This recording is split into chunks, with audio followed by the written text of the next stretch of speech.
Assalamualaikum warahmatullahi wabarakatuh. Tuan-tuan, hari ini saya nak bawa tuan-tuan ziarah ke Masjid Jin di Makkah Al-Mukarramah, yang di mana di sinilah tempatnya sekumpulan jin berbai'ah dengan Nabi SAW. Ketika itu Nabi sedang membaca ayat suci Al-Quran dan mereka terdengar ayat itu dan mereka terus beriman kepada Nabi SAW. Ini masjid dia, Masjid Jin di Makkah Al-Mukarramah.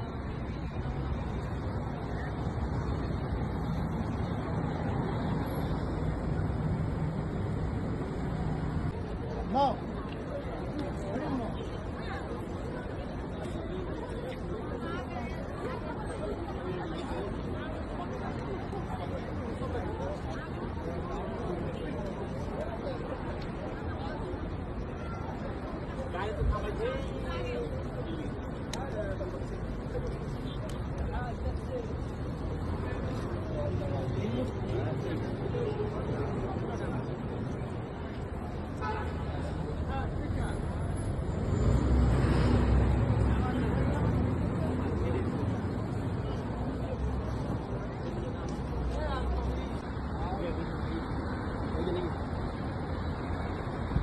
Okey tuan-tuan dan puan-puan, Masjid Jin ni dia berhadapan dengan Perkumpulan Ma'lah. Perkumpulan Ma'lah di belah sana.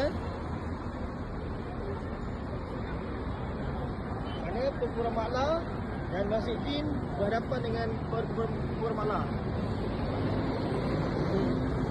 Masjid Jin.